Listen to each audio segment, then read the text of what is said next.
Great morning. Um, I'm feeling reflective early this morning. I'm feeling a sense of guilt. You know what I mean? And I understand that guilt isn't an emotion we should subscribe to or entangle our existence with. I hate saying that word now. Why did August Alsina ruin that word? But yeah, I don't think guilt is an emotion we should try to entangle ourselves with too often. But I think it is important to feel and experience. And this morning, man, I'm feeling guilty because I'm just realizing how often, as a human being, I allow my desires, my agenda, my self centeredness, my selfishness to, project onto the people I love, to bleed into my relationships and, really not give space for life to flow. And, I feel guilty for that because I can see how so often I get in my own way because, I have this idea of how life should be lived, what is fulfilling.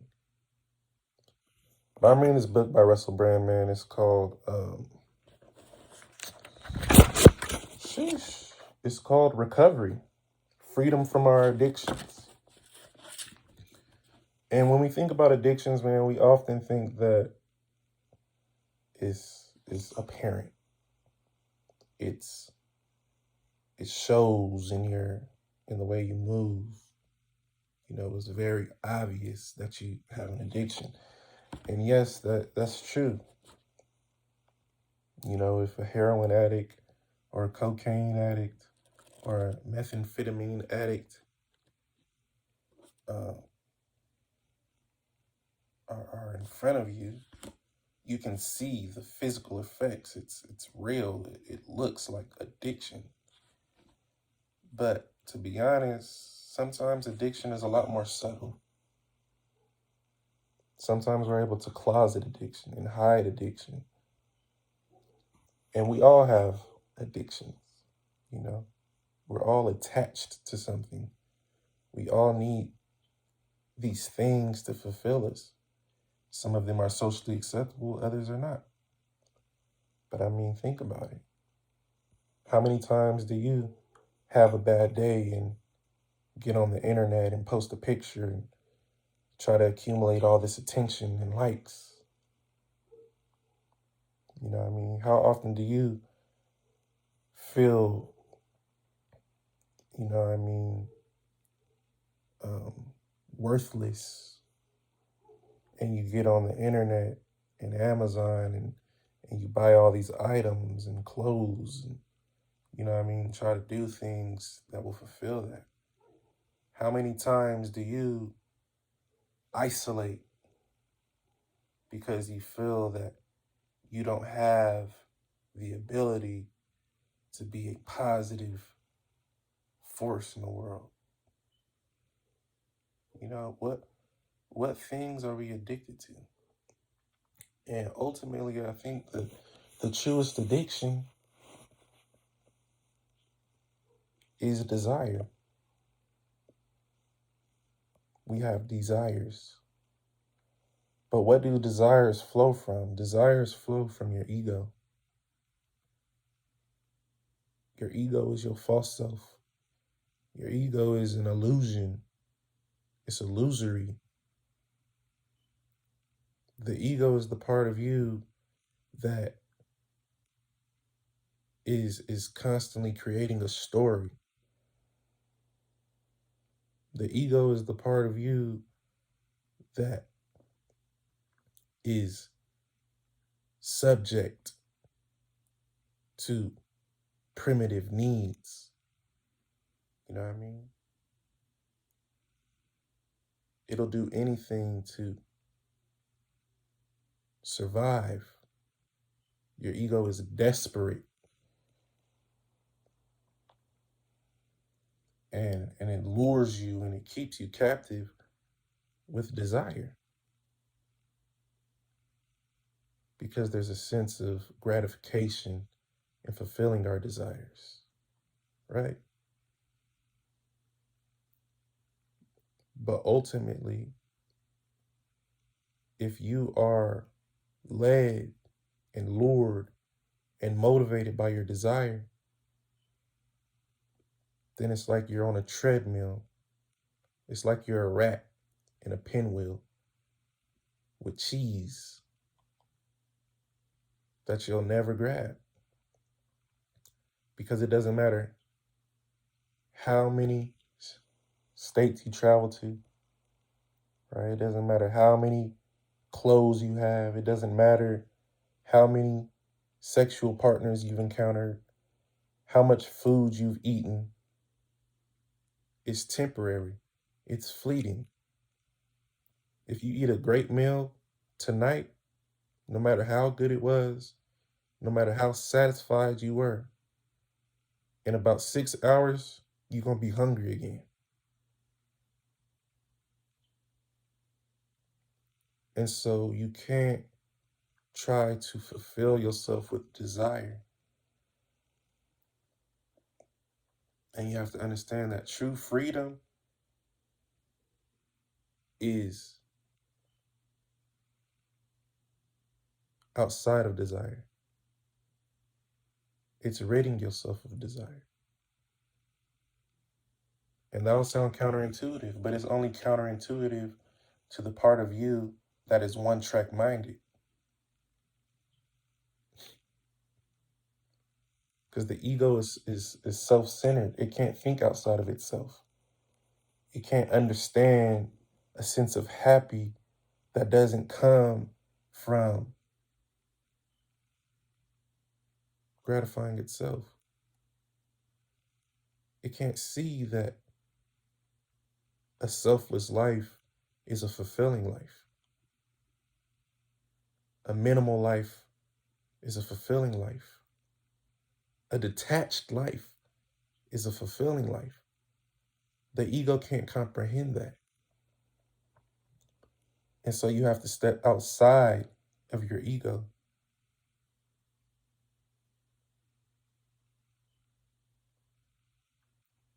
And, you know what I mean? That's a process. That's work. That's a decision every day. Every day you have to make the decision that I'm going to operate outside of my ego.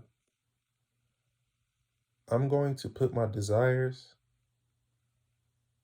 at the end of my grocery list. You have to reprioritize. You have to do acts of service in secret,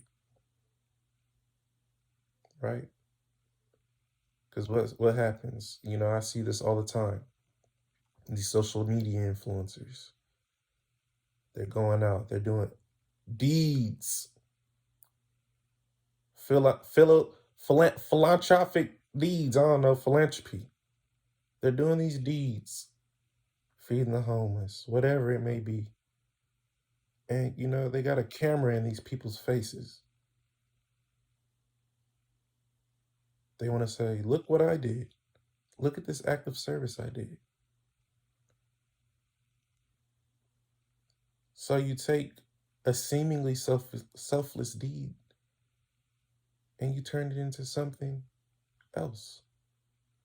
You don't get the depth of that experience because you've limited it to the desire of the ego, which is to be seen, which is to be acknowledged, which is to be labeled good. You know what I mean? So you got to check yourself before you wreck yourself. Because I can promise you, man, as someone who's been led by their ego, as someone who's made mistakes I wish I could take back, as someone who is striving to be better, I understand how disruptive the ego can be to that process. I understand the fleeting nature of egoic fulfillment. It doesn't matter what you do or how many times you do it, it's not going to fulfill you. And eventually, it's going to stop feeling good and it's going to start doing more damage than you can imagine. Your relationships will begin to suffer. Your self-esteem will begin to suffer. Things will start to deteriorate in your life and you will be clueless. And the ego will never take responsibility. It'll blame. It'll project. It'll deflect. It'll run away from responsibility. I'm telling you, man, even a little space from the ego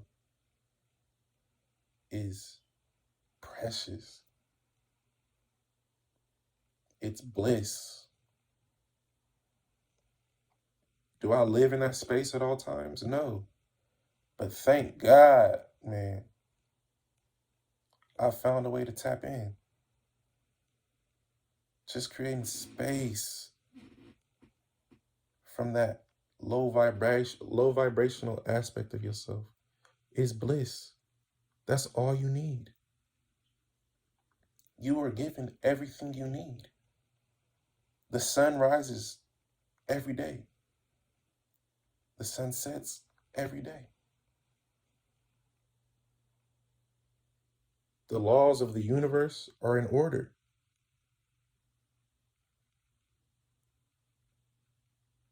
Right?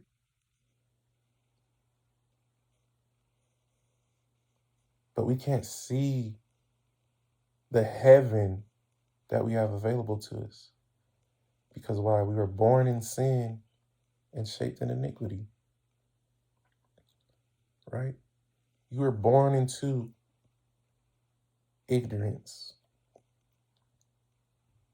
You were shaped by things that are self-serving. You came in here in survival mode. But you can't continue to live in survival mode. There comes a point in your time where you have to choose. I'm not surviving no more. I'm thriving. I'm thriving. Let the aspect of you that's trying to survive die. Because death is an illusion, man.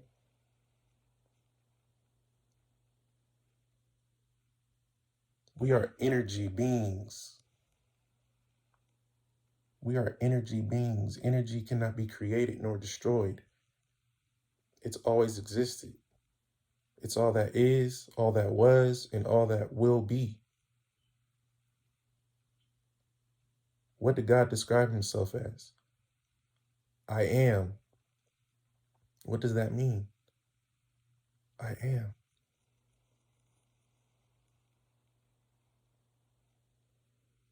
I am means I'm omnipotent. I'm omnipresent. I exist in all things at all times. Energy, right? Energy. But somehow through our constructs, through our desires, through our egoic motives, we've created an agenda. And we've created this idea of God.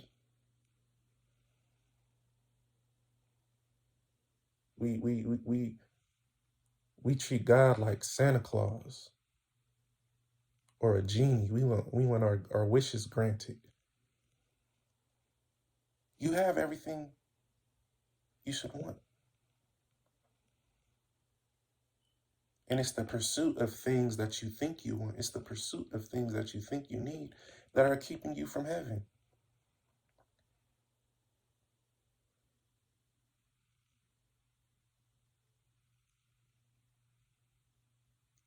Get in tune with the energy within you. Energy doesn't have an agenda. Energy just is. You have an agenda. Your ego has an agenda.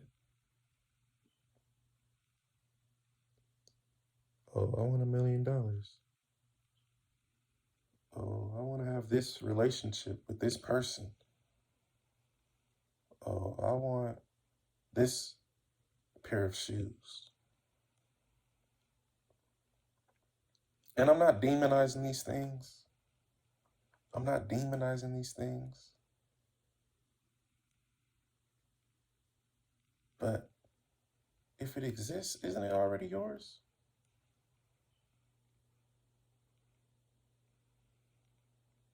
If you want it, it's yours. We both are on this physical plane.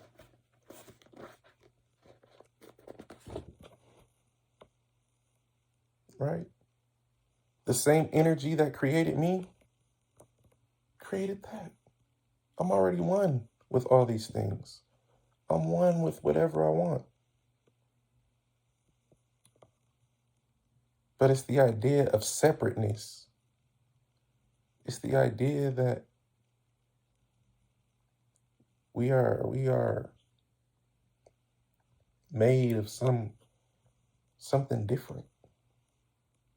No, this whole existence is formed from energy. So why would I spend my time pursuing something that's already mine?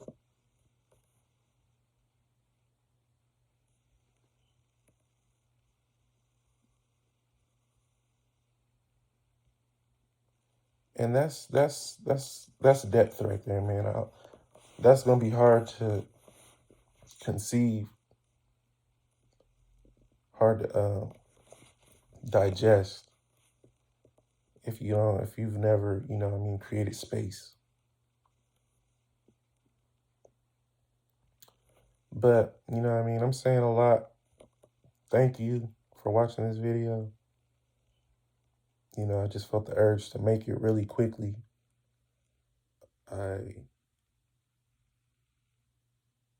I'm just hoping, man, for myself, for anyone watching this video, that we continue to come into contact with our nature, that we continue to dissolve our egos and experience the oneness that is our default. Experience the love and the peace that exists in detachment. My hope and my prayer is that we lose our self-centeredness and step into a selfless approach of life, that we do things authentically and genuinely and with purpose and intent to create a world that breeds gods and goddesses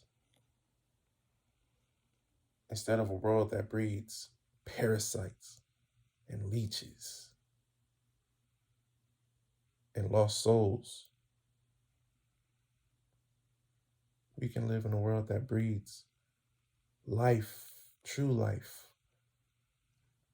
We can vibrate so high